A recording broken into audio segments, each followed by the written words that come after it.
Assalamualaikum warahmatullahi wabarakatuh. Kami dari kelompok 5 akan mempresentasikan chapter 6 yaitu menetapkan harga dan menerapkan manajemen pendapatan.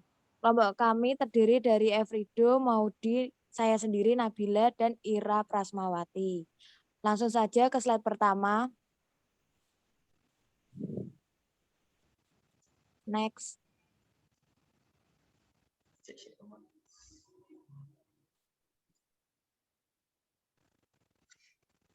Lemot musik.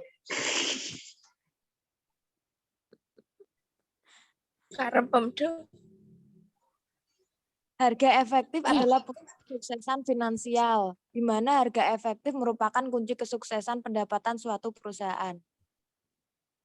Kemudian slide selanjutnya, apa yang membuat strategi penetapan harga layanan berbeda dan sulit? Karena menghitung biaya keuangan untuk menciptakan proses atau kinerja layanan lebih sulit daripada barang manufaktur. Selain itu, variabilitas input dan output merupakan bagaimana cara perusahaan mendefinisikan unit layanan dan menetapkan dasar untuk penetapan harga. Waktu juga merupakan faktor penting bagi pelanggan, karena layanan yang sama memiliki nilai lebih bagi pelanggan jika pengirimannya lebih cepat. Pelanggan juga merasa penetapan harga layanan sulit dipahami, beresiko, dan terkadang tidak etis.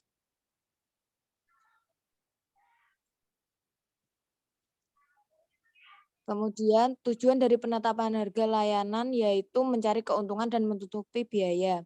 Sedangkan perlindungan dan tujuan berbasis pengguna yaitu membangun permintaan seperti memaksimalkan permintaan dan pemanfaatan kapasitas penuh.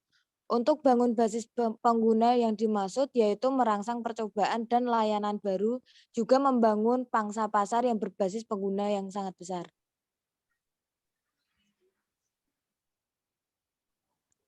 Kemudian ada 3 pendekatan utama dalam penetapan harga. Yang pertama, harga berbasis biaya, harga berbasis nilai, dan penetapan harga berbasis persaingan.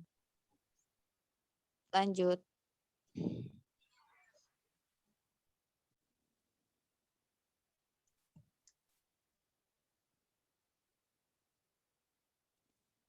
Setelah itu ada perbedaan penetapan harga biaya tradisional versus berbasis aktivitas, di mana untuk pendekatan biaya tradisional lebih menekankan pada kategori pengeluaran dan bisa mengakibatkan pengurangan nilai yang dihasilkan bagi pelanggan. Sedangkan sistem manajemen ABC atau yang berbasis aktivitas merupakan proses penghitungan pengeluaran sumber daya dengan variasi dan kompleksitas barang atau jasa yang diproduksi dan memberikan informasi biaya yang lebih akurat. Lanjut.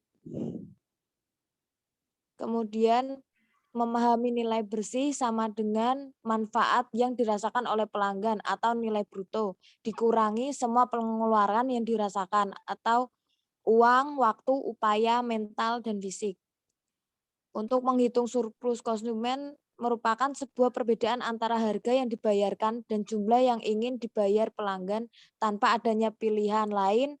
Layanan yang bersaing kemudian akan dievaluasi melalui perbandingan nilai bersih. Slide selanjutnya akan dijelaskan oleh rekan saya.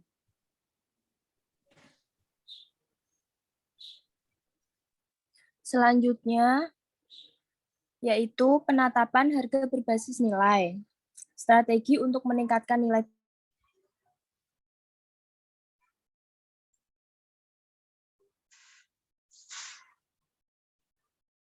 kedua, tingkatkan layanan tambahan. Yang ketiga, kelola persepsi manfaat yang diberikan. Selanjutnya, yaitu mengurangi biaya yang dikeluarkan oleh yang pertama, mengurangi biaya moneter untuk akuisisi dan penggunaan. Yang kedua, memotong jumlah waktu untuk diperlukan untuk mengevaluasi, membeli, menggunakan, dan layanan. Yang ketiga, menurunkan upaya yang terkait dengan pembelian dan penggunaan. Selanjutnya,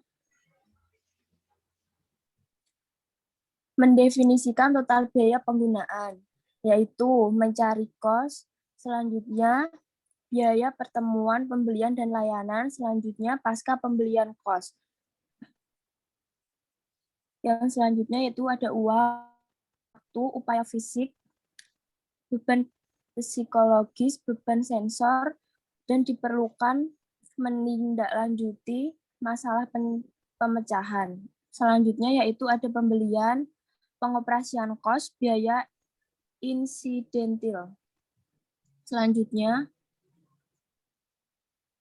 penetapan harga berbasis persaingan, yaitu persaingan harga meningkat karena yang pertama meningkatkan persaingan, yang kedua meningkatkan penawaran pengganti, yang ketiga distribusi pesaing yang lebih luas, yang keempat meningkatkan kapasitas surplus di industri. Namun dalam keadaan ini persaingan harga dapat menurun, yaitu yang pertama biaya tinggi yang tidak terkait dengan harga dalam menggunakan alternatif, yang kedua hubungan pribadi itu penting, yang ketiga biaya peralihan tinggi, yang keempat mengkhususkan waktu dan lokasi mengurangi pilihan, yang kelima manajer harus memeriksa semua biaya keuangan dan non-moneter terkait. Selanjutnya, manajemen pendapatan, yaitu apa itu dan bagaimana cara kerjanya. Selanjutnya, memaksimalkan pendapat dari kapasitas yang tersedia pada waktu tertentu. Yang pertama, paling efektif dalam kondisi berikut, yaitu struktur biaya tetap tinggi. Yang kedua, kapasitas relatif tetap.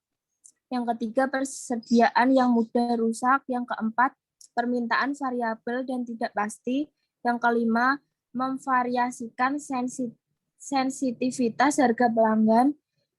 Yang selanjutnya yaitu revenue management atau RM, is price customization, yaitu charge different value segment different price for same product based on price sensitive.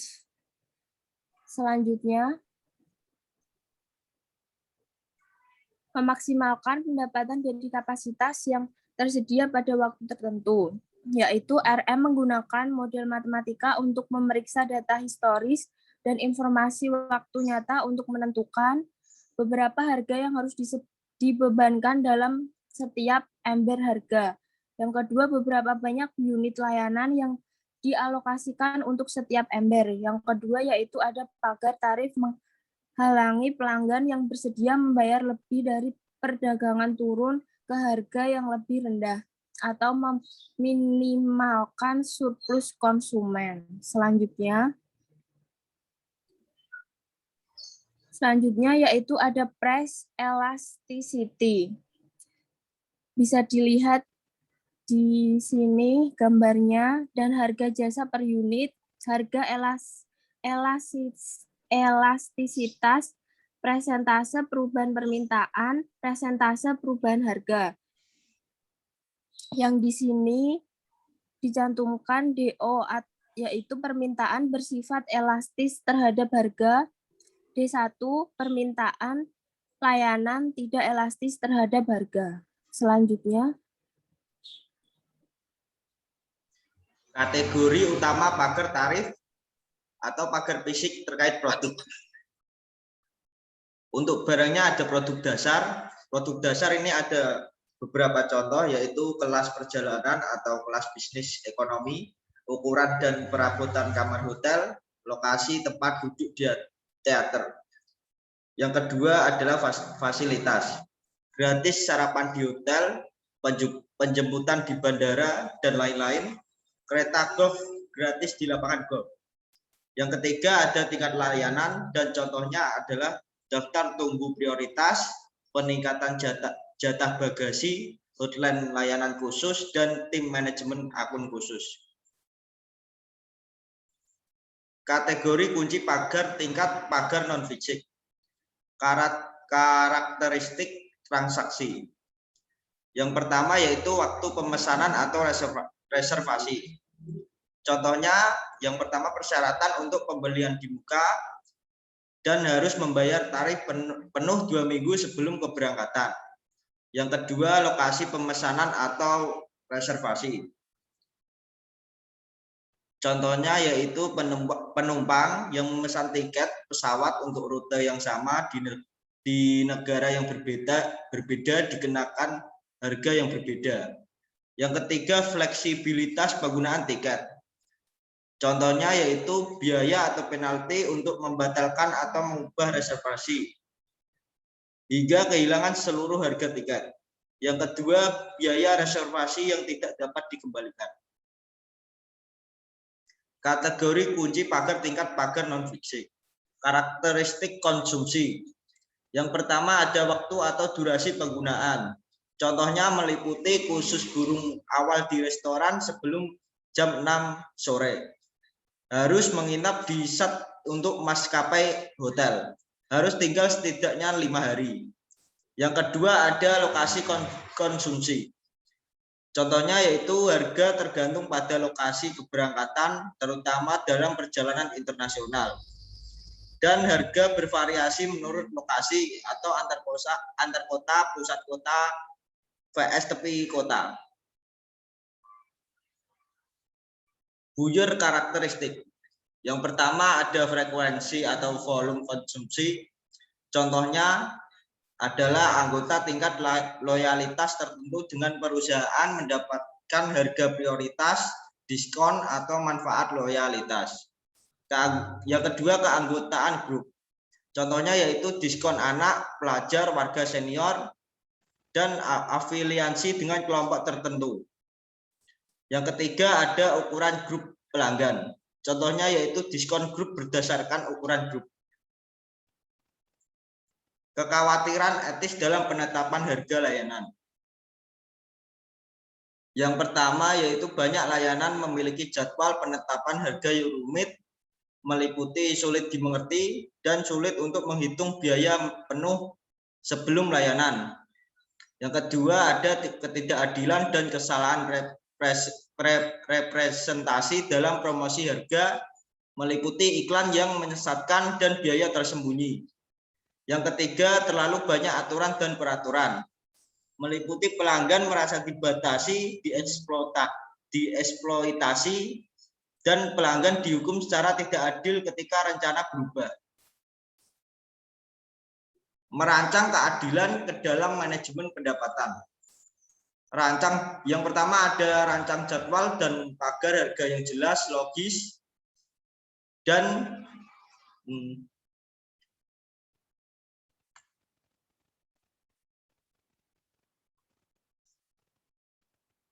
adil. Yang kedua, gunakan harga tinggi yang dipublikasikan dan hadirkan pagar sebagai peluang untuk mendapatkan diskon. Yang ketiga, komunikasikan konsumen manfaat dari manajemen pendapatan. Yang keempat, gunakan bundling untuk menyembunyikan diskon.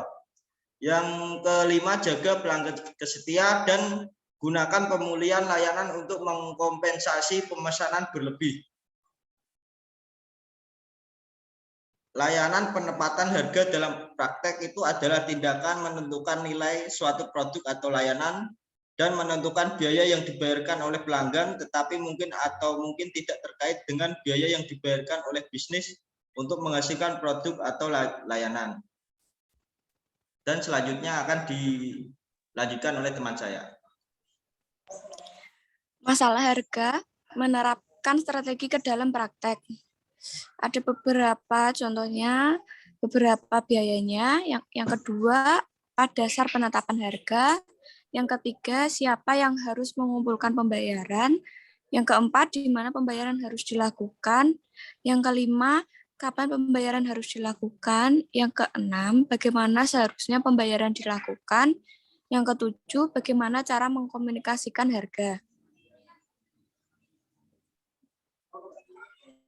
Mempraktikkan penetapan harga layanan.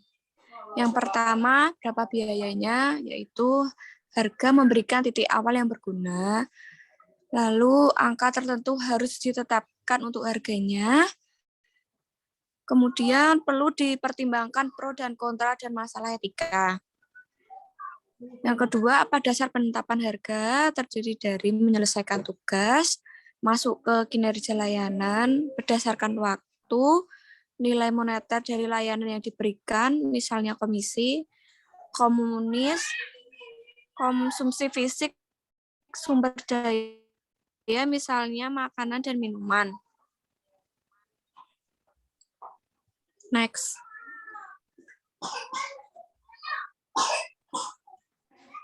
Yang ketiga, siapa yang harus mengumpulkan pembayaran? Terdiri dari penyedia layanan atau perantara spesialis. Yang kedua, saluran langsung atau tidak langsung. Yang keempat, di mana pembayaran harus dilakukan. Perantara yang berlokasi strategis. Yang kedua, transfer melalui pos atau bank. Yang kelima, kapan pembayaran harus dilakukan? Yaitu terlebih dahulu, lalu setelah pengiriman layanan selesai. Yang keenam, bagaimana seharusnya pembayaran dilakukan?